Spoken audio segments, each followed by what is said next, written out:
Hi friends, Mrs. Beatson's back. It's time to talk about reading and writing. Get your body ready to listen. Brain is thinking, eyes are watching, ears are listening, mouth is quiet, heart is caring, body is facing the teacher, hands are quiet, feet are crisscross applesauce. Show me whole body listening. Show me just right. You look great. Thank you. Yesterday for reading, we read this book, If You Give a Mouse a Cookie. We also did an activity for this where I asked you to write me a sentence. If you give a mouse a blank, he will blank, and draw a picture. Here's mine. If you give a mouse a pop, he will smile. There's my mouse. There's his pop. That's my smile. I got some pictures from some of you, and you did a fantastic job. Parents, grandparents, caregivers, adults.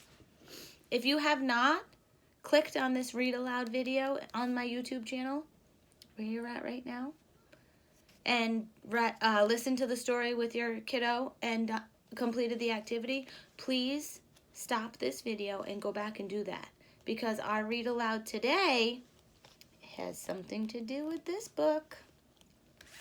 This book was If You Give a Mouse a Cookie.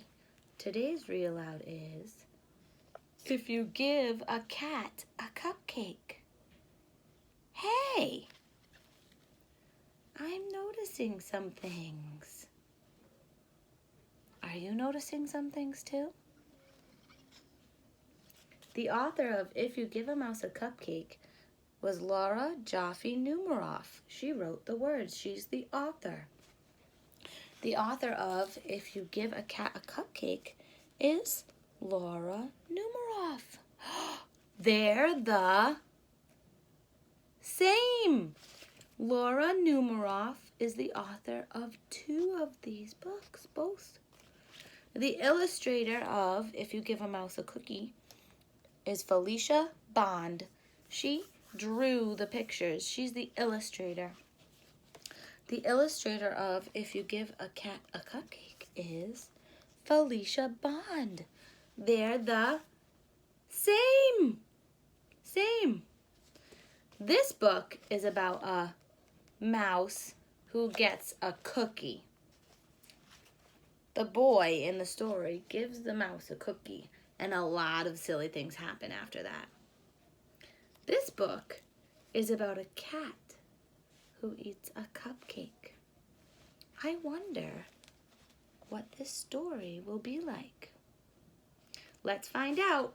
I want you to think about If You Give a Mouse a Cookie while we listen to If You Give a Cat a Cupcake, because you're going to do an activity today about both of these books. Okay? Here we go. If You Give a Cat a Cupcake, written by Laura Numeroff, illustrated by Felicia Bond. Here's the title page. If You Give a Cat a Cupcake.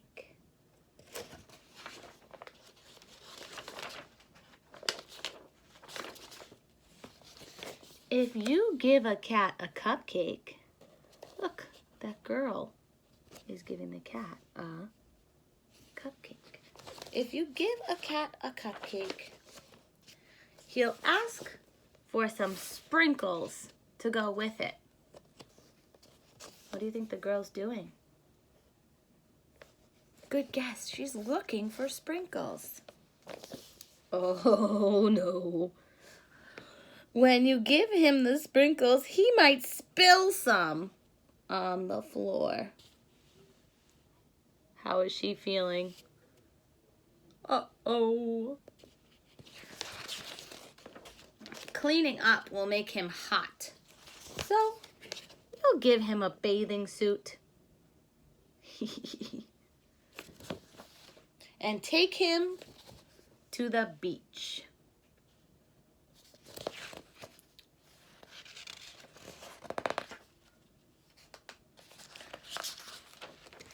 he'll want to go in the water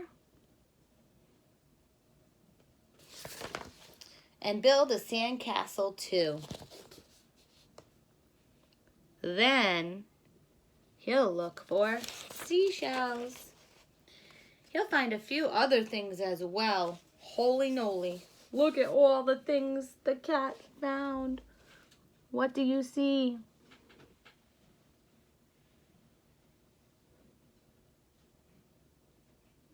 Wow. That's crazy. He'll put them in his pail and try to pick it up, but it'll be too heavy. He'll decide he needs to work out at the gym.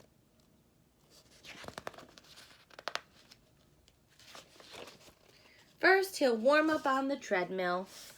Run, run, run, run, run. Then he'll lift a weight or two. Silly cat. He might even try a karate class. After the gym, he'll want to go to the park. When you get there, he'll see the rocks. He'll climb as high as he can go. Wow. At the top, he'll see the lake. He'll want you to take him rowing. What are they going to go rowing in? Look at the picture. Rowboats. He wants to go to the lake to go rowing in the rowboats. He'll be the captain, and you'll have to row. She doesn't look too happy about having to row all by herself. I spy with my little eye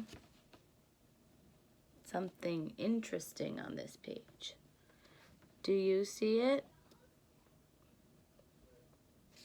It's the mouse from the first story in his little rowboat. The illustrator snuck him in this picture. Then he'll notice the merry-go-round and want to go for a ride. How does he feel? Very excited. He's excited to go for a ride. He'll want you to go for a ride too. You'll choose the horse with the purple mane, and he'll get on the whale. There's you on the horse with the purple mane. There's the cat on the big whale.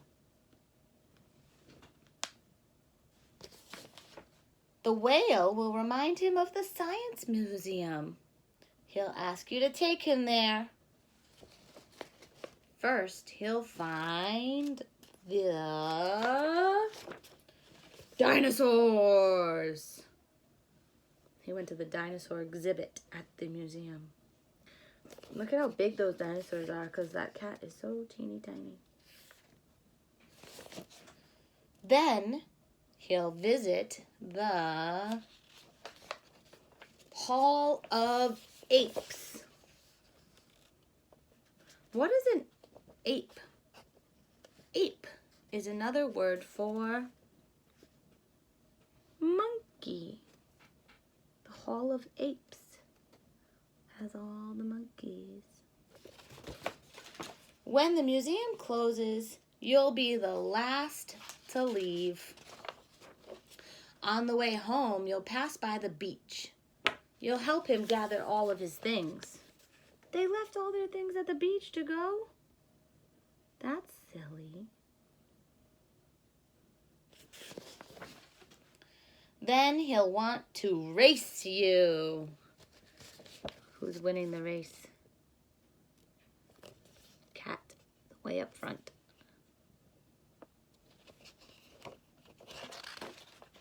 When you get home, he'll empty the sand from his shoes. He might spill some on the floor. Look at all the sand. He's dumping them on the floor. seeing the sand on the floor will remind him of the... What did he spill on the floor at the beginning of the story? The sprinkles. He'll probably ask you for some. Where do you think they're off to? The kitchen, where they spilt the sprinkles. And chances are, what's she giving him? The sprinkles. If you give him some sprinkles, what's gonna happen? He's standing here with the sprinkles.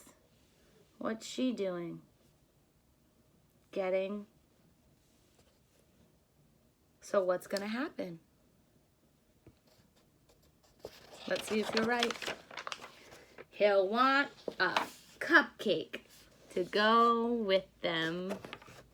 And look at that silly cat is pouring all the sprinkles on the floor again. Was your guess right? He asked for a cupcake. The end. So, did you like that story? I found it to be very silly. Here's your activity for this story. Parents, take a piece of paper. Grandparents, sorry, whoever, caregivers. I know you're not all parents right now. Take a piece of paper. How are the books the same? How are the books different?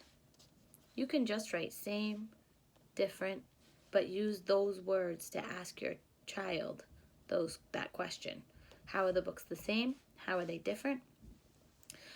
I put in green right here some sentence starters because all of my students are working on answering questions in complete sentences.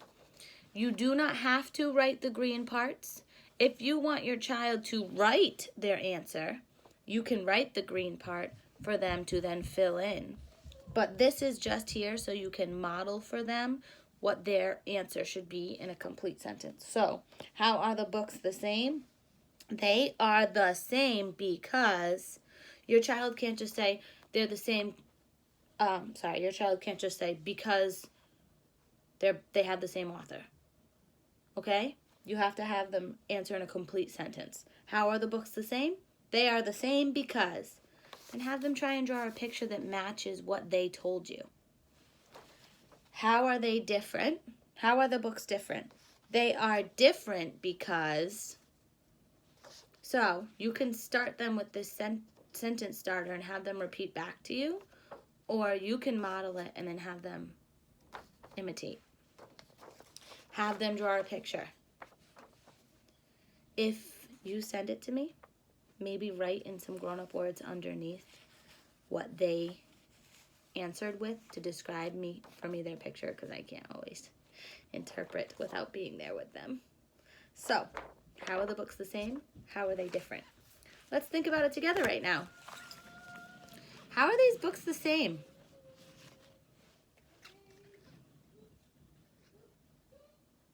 Wow, you have a lot of ideas. They have the same author. They have the same illustrator. They're both about animals. They're both about what happens if you give an animal something. Something else happens. Great. How are these books different? One's about a mouse and one's about a cat? Yeah. One has a boy giving the mouse something. One has a girl giving the cat something. One's about cookies. One's about cupcakes. They don't do the same thing. They go different places and do different things. Right? So, I can't wait to see your beautiful comparison of how the stories are the same and how the stories are different. If you need any help, parents, you know how to get a hold of me? Send me a picture of their finished work so that I can be proud too. Talk to you soon. Bye.